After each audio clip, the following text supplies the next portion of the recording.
Subscribe to my channel and press the bell icon for class notifications.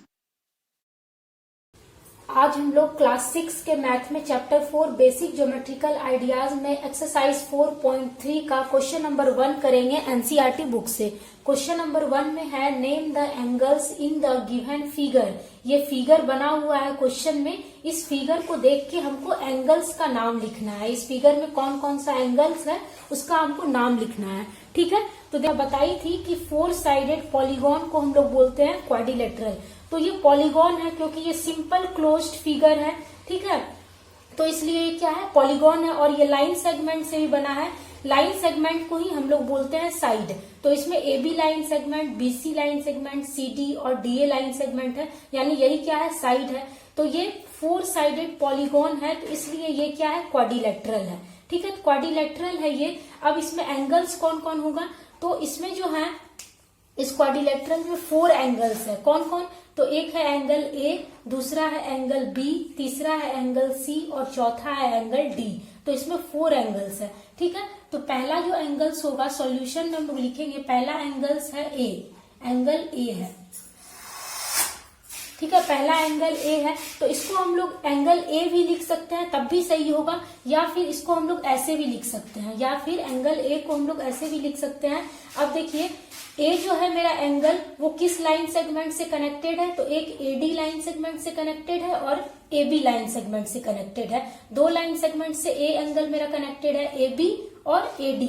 तो इसको हम लोग, अब एंगल A को हमको दिखाना है, इसलिए एंगल A को हमेशा हम लोग बीच में रखेंगे। ठीक है, एंगल A को दिखाना है, इसलिए एंगल A को हमेशा हम लोग बीच में रखेंगे। तो ये जो हो जाएगा मेरा, इसको हम लोग लिख सकते हैं BAD, एंगल BAD लिख सकते हैं, एंगल BAD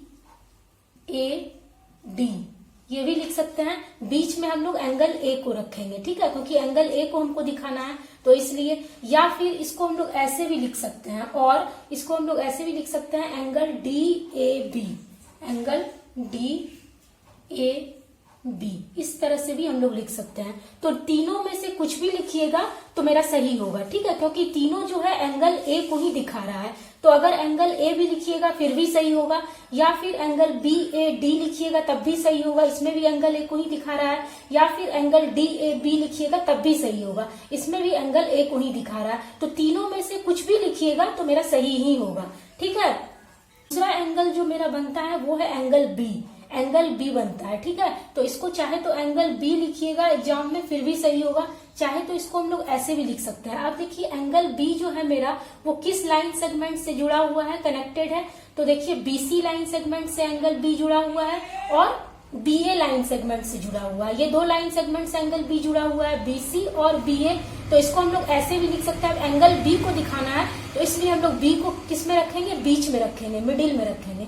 ठीक है, इसको हम लोग ऐसे लिख सकते हैं, एंगल ABC, इसको ऐसे भी लिख सकते हैं हम लोग, एंगल ABC, या फिर इसको हम लोग ऐसे भी लिख सकते हैं, एंगल CBA।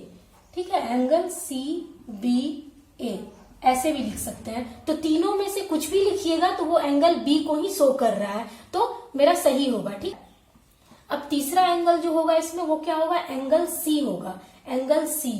ठीक है, इसको एंगल C भी लिख सकते हैं, या फिर इसको ऐसे भी लिख सकते हैं। अब देखिए एंगल C जो है मेरा किस लाइन सेगमेंट से कनेक्टेड है, जुड़ा हुआ है, तो एक DC लाइन सेगमेंट से एंगल C कनेक्टेड है और दूसरा CB लाइन सेगमेंट से एंगल C कनेक्टेड है। तो इसको हम लोग ऐसे लिखेंगे, C एंगल को हम लोग दिखा रहा है इसलिए C को बीच में रखेंगे। ठीक है, तो इसको हम लोग ऐसे लिखेंगे, एंगल BCD, ऐसे भी लिख सकते हैं हम लोग, एंगल BCD।